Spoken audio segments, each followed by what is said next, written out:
Bonjour, frères et sœurs de l'Église de Lévis, de Montmagny et à tous ceux qui nous regardent sur le web.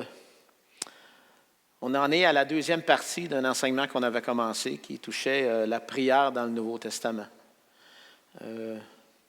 Donc, comme pour la première partie, on va demander au Seigneur de nous guider, de nous instruire. Il y a beaucoup de textes et je vais vous inviter évidemment à aller revoir la première partie, mais aussi à prendre le temps de regarder ces textes-là, de les approfondir. Il y a beaucoup de richesses et plus notre vie de prière va être riche, plus notre connaissance de l'Éternel va être grande, plus on va vraiment goûter cette joie et cette paix-là d'être en communion avec lui. Donc, Seigneur, continue de nous instruire. Tu es celui qui instruit, tu es celui qui, par ton esprit, nous révèle toutes choses. Premièrement, qui sont bonnes pour nous, qui nous nourrissent, qui nous font du bien, et surtout, qui sont pour ta gloire. Parce qu'il y a vraiment juste toi qui es digne de toute louange, tout honneur et toute gloire. Et c'est par le précieux nom de Jésus-Christ qu'on peut te dire ces choses-là. On sait qu'elles sont conformes à ce que lui-même te dirait. Amen. Juste rapidement, pour nous rappeler de ce qu'on a discuté la semaine dernière, on disait que la prière, c'est l'une des choses les plus importantes dans notre communion avec notre Père céleste. C'est par la prière qu'on s'adresse à lui et c'est par elle qu'on apprend aussi à entendre sa voix. Fait que j'aimerais faire un survol encore cette semaine, mais là, on va faire un survol non pas sur ce que Christ nous a enseigné, mais davantage sur ce que les Épîtres nous donnent concernant la prière.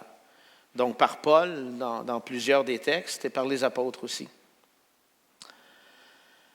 Donc, si on commence cette deuxième partie-là, on va regarder dans les Épîtres, à chacun des endroits où la prière est mentionnée, pour qu'on puisse découvrir comment on nous invite à prier. Le premier texte qu'on va prendre, nous parle de prier pour recevoir la connaissance de Dieu. Apprendre à réellement le connaître. On a un texte dans Éphésiens 1,15 à 1,17 qui nous dit « C'est pourquoi, moi aussi, ayant entendu parler de votre foi au Seigneur Jésus et de votre charité pour tous les saints, je ne cesse de rendre grâce pour vous, faisant mention de vous dans mes prières, afin que le Dieu de notre Seigneur Jésus-Christ, le Père de gloire, vous donne un esprit de sagesse et de révélation dans sa connaissance. »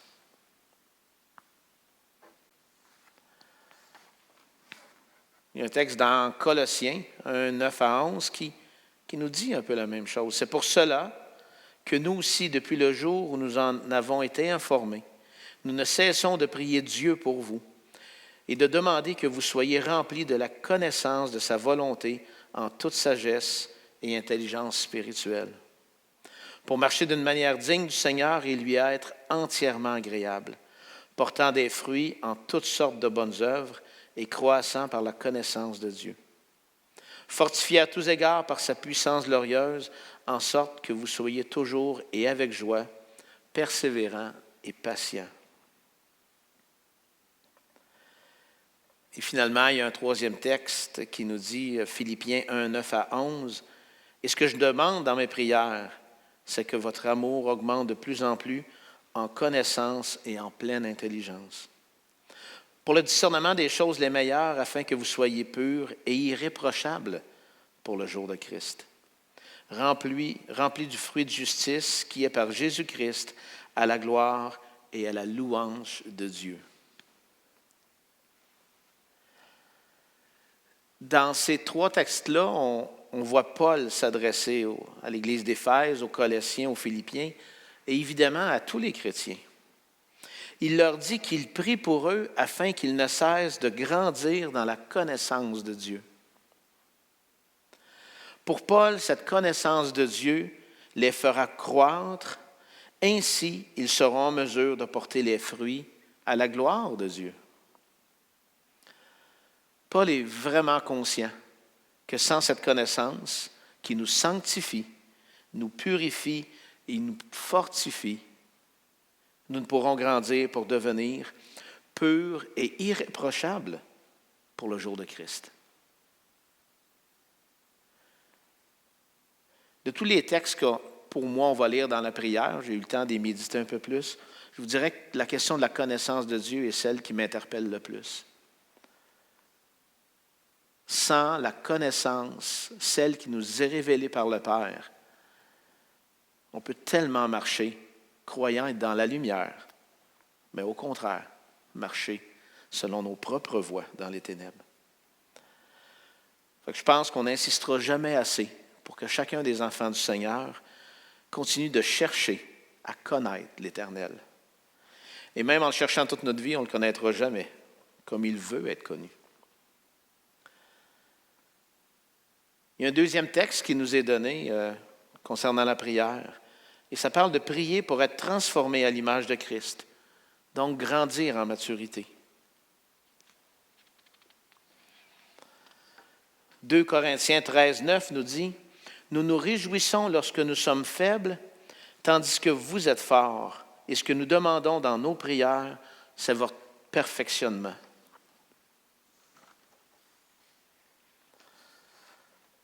Un texte dans Romains 8, 26 à 29. « De même aussi, l'Esprit nous aide dans notre faiblesse, car nous ne savons pas ce qu'il nous convient de demander dans nos prières. Mais l'Esprit lui-même intercède par des soupirs inexprimables. Et celui qui sonde les cœurs connaît quelle est la pensée de l'Esprit, parce que c'est selon Dieu qu'il intercède en faveur des saints. Nous savons du reste que toute chose concourt au bien de ceux qui aiment Dieu, de ceux qui sont appelés selon son dessein. Car ceux qu'il a connus d'avance, il les a aussi prédestinés à être semblables à l'image de son Fils, afin que son Fils fût le premier-né entre plusieurs frères. » Un autre texte dans Thessaloniciens 4.1. « Au reste, frères, puisque vous avez appris de nous comment vous devez vous conduire et plaire à Dieu, et que c'est là ce que vous faites, nous vous prions et nous vous conjurons au nom du Seigneur Jésus de marcher à cet égard de progrès en progrès. » Et finalement, un texte dans Thessaloniciens, 2 Thessaloniciens 1.11. « C'est pourquoi aussi nous prions continuellement pour vous, afin que notre Dieu vous juge digne de la vocation et qu'il accomplisse par sa puissance tous les desseins bienveillants de sa bonté et l'œuvre de votre foi. »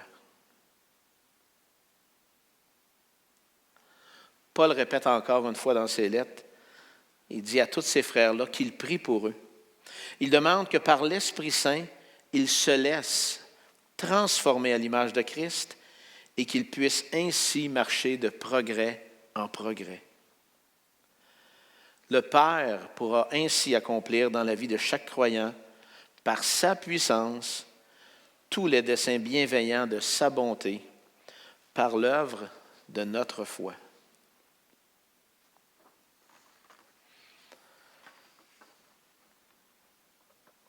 On a aussi des textes qui nous parlent de prier sans cesse.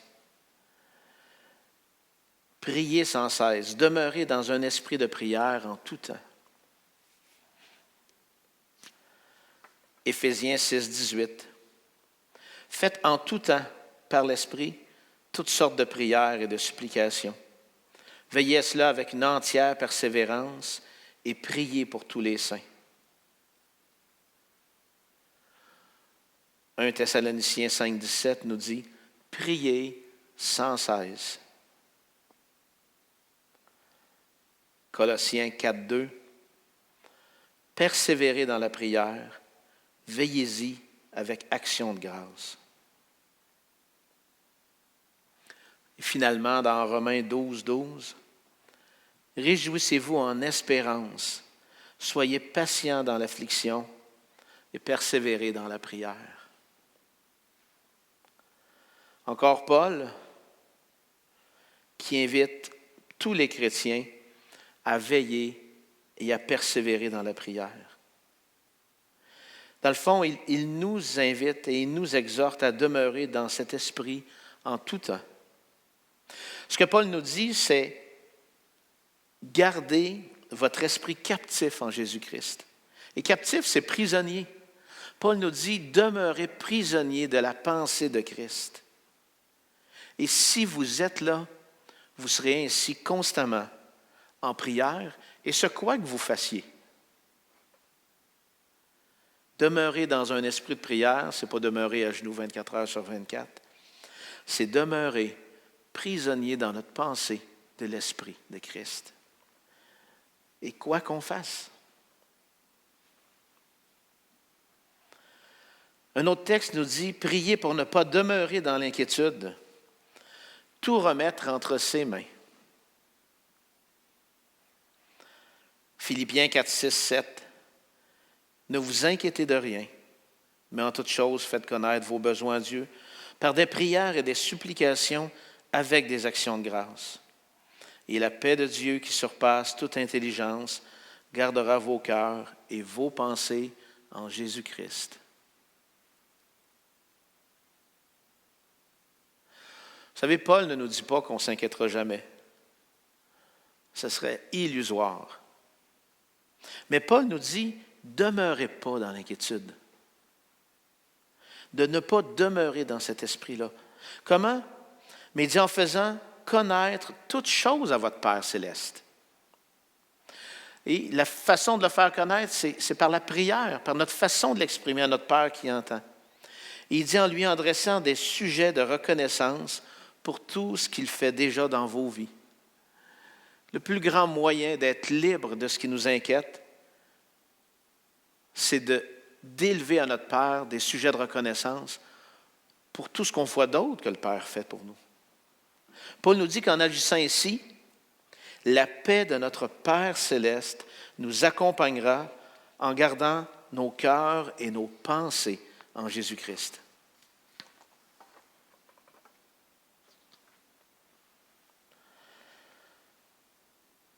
Un autre texte nous parle de prier les uns pour les autres, apprendre à confesser, se supporter, se pardonner.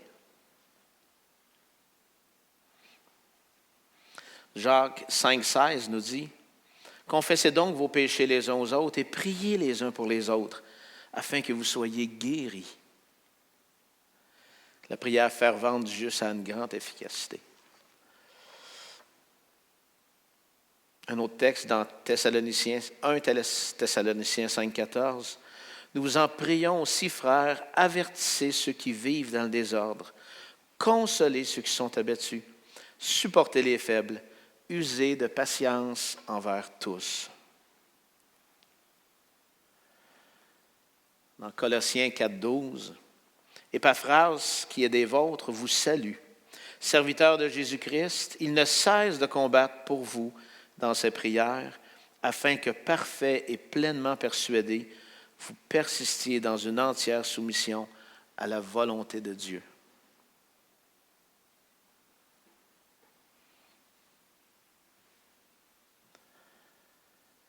On est vraiment encouragé par les apôtres à prier les uns pour les autres. Dans Colossiens, ça dit qu'Épaphras combattait. Parce que c'est vraiment un combat. Ces prières sont pour nous permettre d'apprendre à confesser les uns aux autres, apprendre à se supporter les uns les autres, à se corriger les uns les autres, se consoler, s'encourager, s'exhorter, agir avec amour et patience les uns à l'égard des autres. Un autre texte nous dit « Priez pour que l'Évangile soit proclamé ». Éphésiens 6, 19 nous dit « Priez pour moi afin qu'il me soit donné, quand j'ouvre la bouche, de faire connaître hardiment et librement le mystère de l'Évangile. »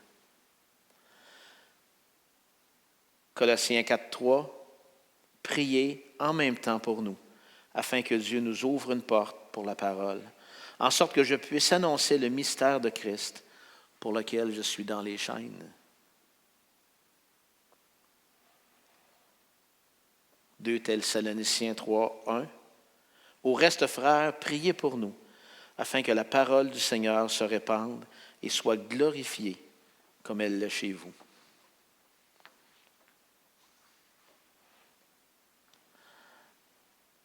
Paul nous dit expressément qu'on doit prier Dieu pour qu'il ouvre les portes pour que l'Évangile soit proclamé. Vous savez, c'est réellement un combat spirituel, Et seule la puissance de Dieu peut nous permettre d'ouvrir ces portes-là et de partager le salut qu'on a reçu. De toutes les décisions que nous avons à prendre dans notre vie, une seule a une valeur éternelle, et celle de recevoir Christ comme notre Seigneur et Sauveur. C'est pourquoi on doit prier le Père pour nous, pour nos familles, pour ceux qui sont autour de nous qui ne le connaissent pas. Seigneur, dans notre combat, par ta puissance, ouvre la route et viens sauver, comme tu l'as fait pour nous. On est invité aussi à prier pour ceux qui nous dirigent dans les églises et les gouvernements. Un texte dans 1 Thessaloniciens 12 nous dit « Nous vous prions, frères, d'avoir de la considération pour ceux qui travaillent parmi vous, qui vous dirigent dans le Seigneur et qui vous exhortent. » Texte de Timothée, 1 Timothée 2, 1 et 2. « J'exhorte donc avant toute chose à faire des prières, des supplications, des requêtes, des actions de grâce pour tous les hommes, pour les rois et pour tous ceux qui sont élevés en dignité, afin que nous menions une vie paisible et tranquille, en toute piété et honnêteté. »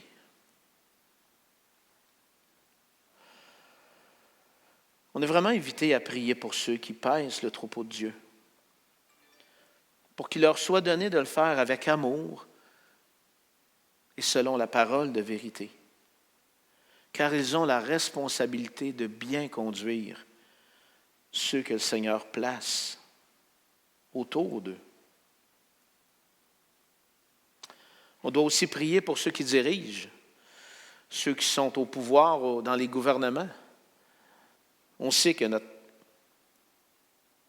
Créateur, notre Père céleste, est souverain sur toutes choses. Il est souverain sur ceux qui le connaissent comme ceux qui ne le connaissent pas.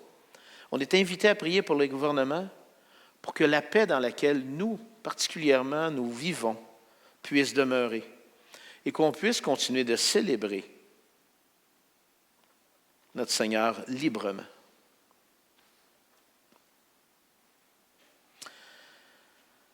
On a aussi une exhortation à ne pas prier égoïstement. De toutes les prières qui nous sont adressées, c'est peut-être la seule qui a comme une connotation négative, si je peux le dire ainsi. Mais c'est une bonne exhortation qui nous fait comprendre la façon dont on doit apprendre à prier. Jacques 4,3 nous dit « Vous demandez et vous ne recevez pas, parce que vous demandez mal dans le but de satisfaire vos passions. » J'aimerais ça qu'on lise le contexte. On va lire quelques textes de plus. Le contexte de Jacques, ça va de Jacques 4, 1 à 10. « D'où viennent les luttes et d'où viennent les querelles parmi vous? N'est-ce pas de vos passions qui combattent dans vos membres? Vous convoitez et vous ne possédez pas. Vous êtes meurtriers et envieux et vous ne pouvez pas obtenir. Vous avez des querelles et des luttes et vous ne possédez pas parce que vous ne demandez pas.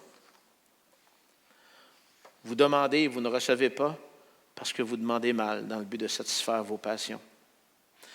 Adultères que vous êtes, ne savez-vous pas que l'amour du monde est inimitié contre Dieu? Celui donc qui veut être ami du monde se rend ennemi de Dieu. Croyez-vous que l'Écriture parle en vain? C'est avec jalousie que Dieu chérit l'Esprit qu'il a fait habiter en nous. Il accorde au contraire une grâce plus excellente. C'est pourquoi l'Écriture dit « Dieu résiste aux orgueilleux, mais il fait grâce aux humbles. » Soumettez-vous donc à Dieu, résistez au diable et il fuira loin de vous. Approchez-vous de Dieu et il s'approchera de vous. Nettoyez vos mains, pécheurs, purifiez vos cœurs, hommes irrésolus. Sentez votre misère, soyez dans le deuil et dans les larmes, que votre rire se change en deuil et votre joie en tristesse. Humiliez-vous devant le Seigneur et lui vous élèvera. Vous savez, Jacques s'adresse à des croyants, nés de nouveau, des croyants qui connaissent le Seigneur, des croyants qui ont reçu l'Esprit de Dieu. et il les réprimande durement. Car il leur dit, vous convoitez, vous avez des querelles et des luttes, vous ne possédez pas parce que vous ne demandez pas. Puis vous demandez, vous ne recevez pas parce que vous demandez mal, dans le but de satisfaire vos propres passions. Et là, il ajoute quelque chose que je trouve tellement important. Il dit, c'est avec jalousie que Dieu chérit l'esprit qu'il a fait habiter en chacun de nous. Dieu est jaloux de l'esprit qu'il a fait habiter en nous. Il dit donc, soumettez-vous donc à Dieu, résistez au diable et il fuira loin de vous. Humiliez-vous devant le Seigneur et il vous élèvera. Vous savez, on doit réellement sonder nos cœurs lorsqu'on demande au Père de nous accorder ce qu'on lui demande. Nos désirs et nos passions peuvent nous sembler tellement légitimes et pourtant n'être que pour nous-mêmes. Dieu nous dit que c'est avec jalousie qu'il chérit l'esprit, qu'il a fait habiter en nous. En d'autres mots, ce que Dieu nous dit, c'est qu'il est jaloux lorsque mes désirs et mes passions m'animent plutôt que de le laisser me guider par son esprit.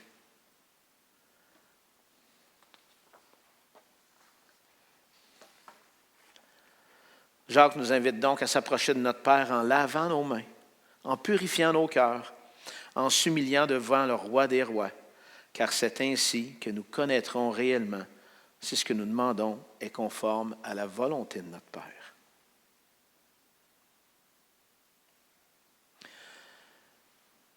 C'était le dernier texte dans les Épîtres.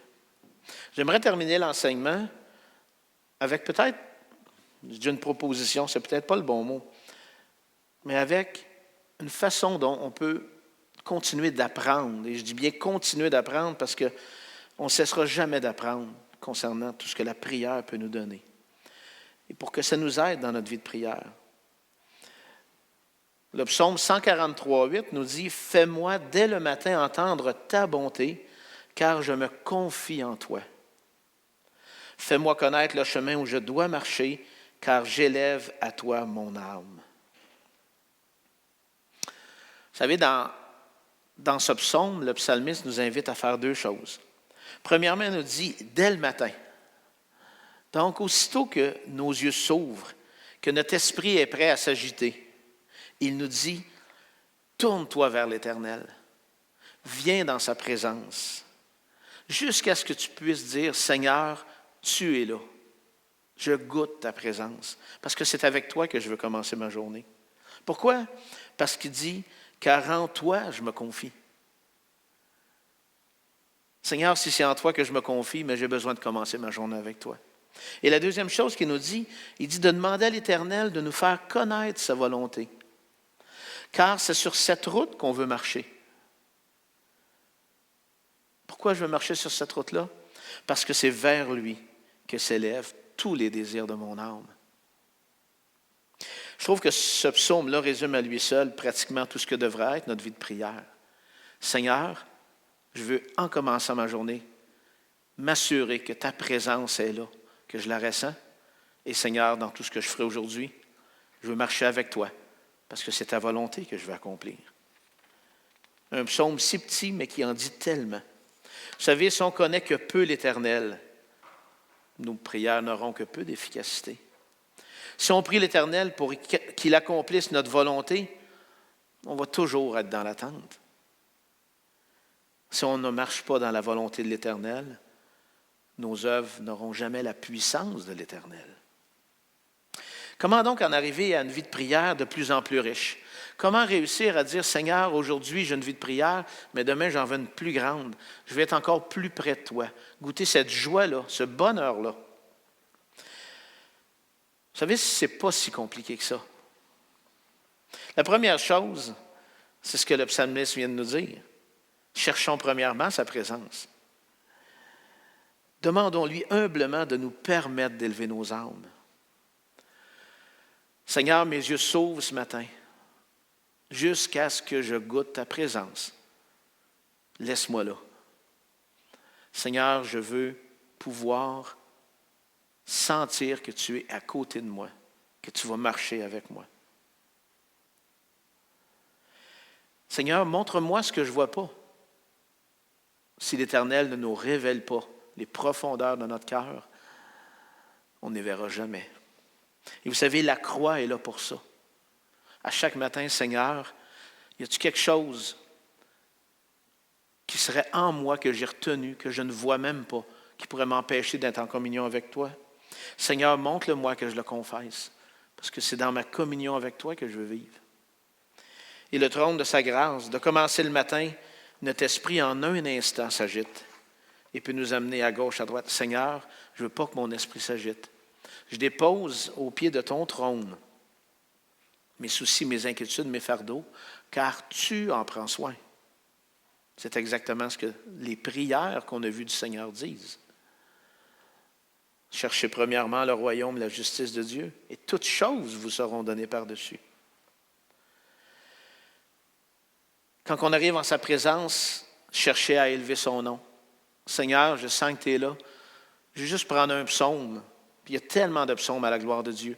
Juste en lire un, prendre 5 minutes, pas plus si vous voulez. Vous n'avez pas le temps, prenez 5 minutes. Seigneur, je vais lire ce psaume-là et je vais élever mon cœur à ta gloire. C'est toi que je veux louer puis glorifier. Cherchons à approfondir notre connaissance de l'Éternel. Méditons cette parole. Cherchons à connaître sa pensée. Vraiment, Seigneur, je veux prendre plaisir en toi avant de partir pour tout ce que j'ai à faire. Seigneur, fais-moi connaître ta volonté, apprendre à écouter. C'est simple, mais tellement difficile pour nous. Seigneur, apprends-moi à écouter le doux murmure de ta voix. Être capable de dire, parle, bon maître, parce que ton serviteur, ta servante, écoute. Et gênez-vous pas pour poser des questions, Seigneur. Adressez-lui toutes les questions que vous avez. Le Père entend et le Père nous répond. Faisons connaître nos besoins à Dieu. On peut demander au Seigneur tout ce qu'on veut lui demander concernant nous-mêmes. Parce que le Seigneur le dit, dites-le. Le Seigneur ne dit pas qu'il répondra à tous nos besoins. Mais le Seigneur dit, oui, parle-moi mon enfant. Dis-moi ce que tu vis, ce que tu ressens. Et être capable de dire, Seigneur, viens guérir en moi.